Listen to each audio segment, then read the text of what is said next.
Well, God bless you, and thank you once again for joining me as we continue our chronological study through the entire New Testament. We're back in the book of Acts, and we're about to launch off on a new journey, this time with Paul and Silas rather than Paul and Barnabas, as was the case in the first missionary journey of the Apostle Paul. The reason, of course, for them going separate ways, we read about last time. They had a disagreement about a guy by the name of John Mark, who had deserted them during the first missionary journey.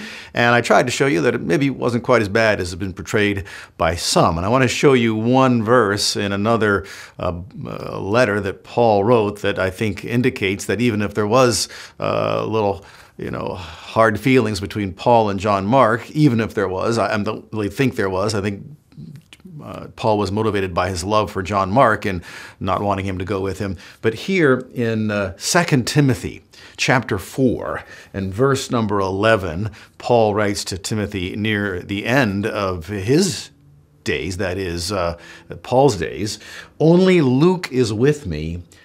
Pick up Mark and bring him with you, for he is useful to me for service." And so I love happy endings and I love stories of redemption. And it looks like here's one, although Paul didn't think that John Mark was fit to travel with him on the second missionary journey because of his previous failings. Either Paul had a change of heart or John Mark proved himself ultimately to be faithful and useful, and he was given a second chance. And there's always a second chance and a third chance and a fourth chance and a fifth chance, as a matter of fact, and an infinite number of chances as long as you're still breathing because of the grace of God. All right, so let's pick up where we left off then last time in Acts chapter 15, beginning in verse number 40, just closing out the end of that chapter. "But Paul chose Silas and left, being committed by the brethren to the grace of the Lord, and he was traveling through Syria and Cilicia, strengthening the churches." Remember, I told you last time that really Paul and Barnabas went separate ways, but they retraced their steps in different order, different routes. Paul kind of did the previous loop backwards, and Barnabas did it frontwards, and was doubling their efforts. In fact, I happen to have here a map of Paul's first and second missionary journeys in a little book called HeavenWord Daily, which is actually the basis for this video teaching that we're doing now. If I could say very humbly, this could be the finest devotional ever written in the history of Christianity. But pushing that opinion aside, we did have some unique maps drawn up in the back of the journeys of the Apostle Paul. And you can see here the difference between his first and second missionary journey. Here they are. They're both originating in the city of Antioch. The first missionary journey, they headed off into the Mediterranean and spent time in Cyprus and then did this loop up through the other Antioch and Iconium and Lystra and Derbe, and then came back to Antioch. Well, in this case, now Paul and Silas are heading back up into the area of Derbe and Lystra and Iconium and Antioch, and then circling around and actually going much further this time. And we'll cover all this as we work our way through Acts over into Greece and so forth. So just keep that in mind. It helps just to have kind of a little geographical reference as we begin to look at this story. All right, verse number 1 of Acts chapter 16.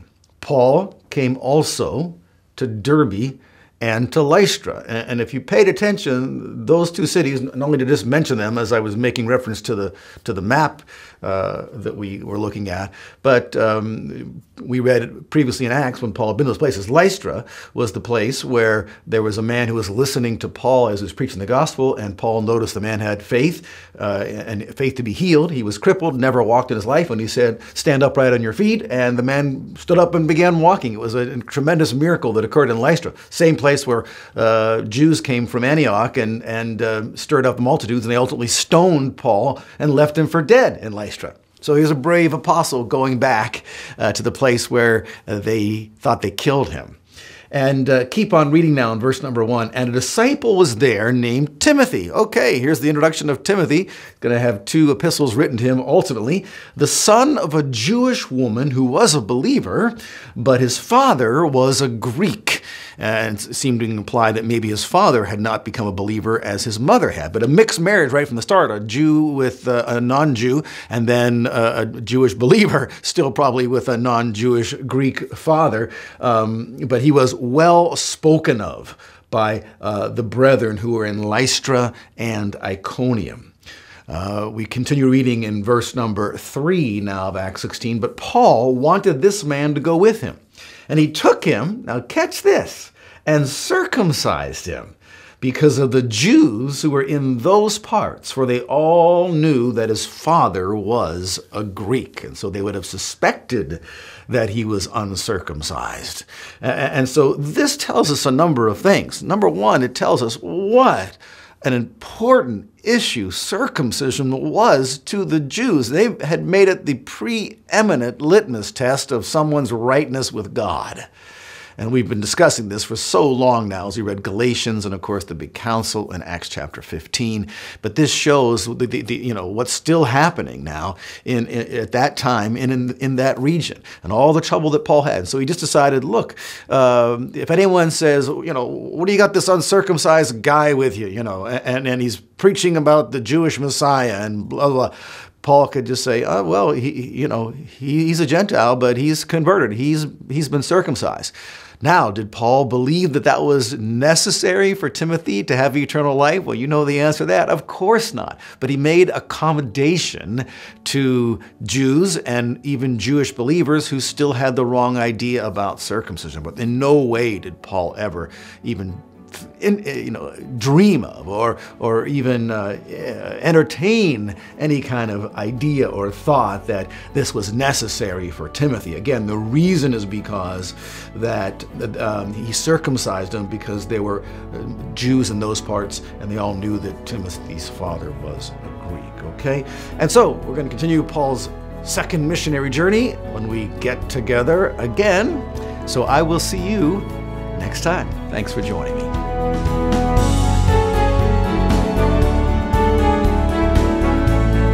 HeavenWord 7 is made possible by the financial support of viewers like you. Thank you.